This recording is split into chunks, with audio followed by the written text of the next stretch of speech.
ইসলামী বিশ্ববিদ্যালয়ের এক শিক্ষার্থীকে হেনস্থার অভিযোগে কুষ্টিয়া ঝিনাইদহ মহাসড়কে চলাচলকারী গোল্ডেন লাইন পরিবহনের ৩টি বাস আটকে রেখেছে শিক্ষার্থীরা। দুপুরে ঢাকাগামী বাসগুলো ক্যাম্পাসের অভ্যন্তরে আটকে রাখা হয়। ভুক্তভোগী আব্দুল্লাহ আল নোমান বিশ্ববিদ্যালয়ের আরবি ভাষা ও সাহিত্য বিভাগের ২০২১-২২ শিক্ষাবর্ষের শিক্ষার্থী। তার অভিযোগ, গোল্ডেন লাইনের সুপারভাইজার তার কাছে অযৌক্তিকভাবে ১০০ টাকা ভাড়া চায়। ভুক্তভোগী শিক্ষার্থী ৫০ টাকা নিতে বলায় ইঞ্জিন কাভার থেকে টান দিয়ে রাত ২টা ৩০ লক্ষ্মীপুরের একটু পরে নির্জন জায়গায় নামিয়ে দেয়। পরে বিভাগের সহপাঠীরা তাকে সেখান থেকে নিয়ে আসে। সরেজমিনে দেখা যায়, বিশ্ববিদ্যালয় সংলগ্ন কুষ্টিয়া ঝিনাইদহ মহাসড়কে চলাচল করা বিভিন্ন রুটের গোল্ডেন লাইনের গাড়ি থামিয়ে ক্যাম্পাসের অভ্যন্তরে আটকে রাখছে শিক্ষার্থীরা। এ পর্যন্ত ৪টি গাড়ি আটকে রাখা হয়, পরে একটি গাড়ি ছেড়ে দেওয়া হয়। এতে ভোগান্তিতে পড়েছে ওই বাসের যাত্রীরা। শিক্ষার্থীদের দাবি, মালিকপক্ষ এসে সমাধান না করা পর্যন্ত গাড়ি ছাড়া হবে না।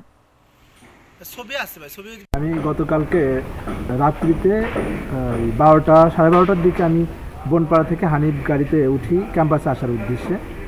এরপর যান্ত্রিক ত্রুটির কারণে হানিফ গাড়িটা লক্ষ্মীপুর এসে আর সামনে আসতে পারে না। আমরা তখন গাড়ির মধ্যে এই ঝিনাইদহ শহরের ২জন যাত্রী এবং ক্যাম্পাসের আমি একা ছিলাম। তো পরবর্তীতে হানিফ গাড়ির সুপারভাইজার উনি গোল্ডেন লাইনের একটা গাড়িকে সিগন্যাল দিয়ে থামায় এবং আমাদের ৩জনকে গাড়িতে উঠায় দেওয়ার পরে উনি লক্ষ্মীপুর থেকে ক্যাম্পাসের দূরত্ব ২-৩ কিলোমিটারের মতো, উনি আমার কাছে ১০০ টাকা ভাড়া চায়। আমি বলি যে মামা এত টাকা কীভাবে ভাড়া হয়? তো আমি তখন তাকে ৫০ টাকা বের করে দিই, তার হাতে দিই। তো তখন সে ৫০ টাকা দেখে সেটা আমাকে ব্যাক দেয় এবং বলে যে ১০০ টাকা না হলে সে নেবে না।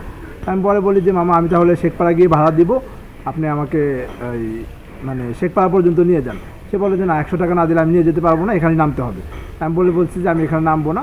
এক প্রকার সে ইঞ্জিন কাভার থেকে আমাকে জোর করে হাত ধরে টান দিয়ে নিচে নামিয়ে দেয় এবং আমি সঙ্গে সঙ্গে পড়ে যাই এবং আহত হই। হ্যাঁ, এরপর রাত্রেই আমি আমার বড় ভাইদেরকে ফোন দিই। তখন তারা একটা ভ্যান নিয়ে আমাকে সেখান থেকে উদ্ধার করে এবং ক্যাম্পাসে নিয়ে আসে। তারপরে সকালে বন্ধুবান্ধব এবং সবাই যখন বিষয়টা জেনে যায়, তারা ক্ষুব্ধ হয়ে গোল্ডেন লাইনের এই রোডে চলাচলরত যে বাসগুলো ছিল সেগুলো আটকে দেয়। মাঠের অলরাউন্ডার আমি, আর ঘরের অলরাউন্ডার টাইলক্স।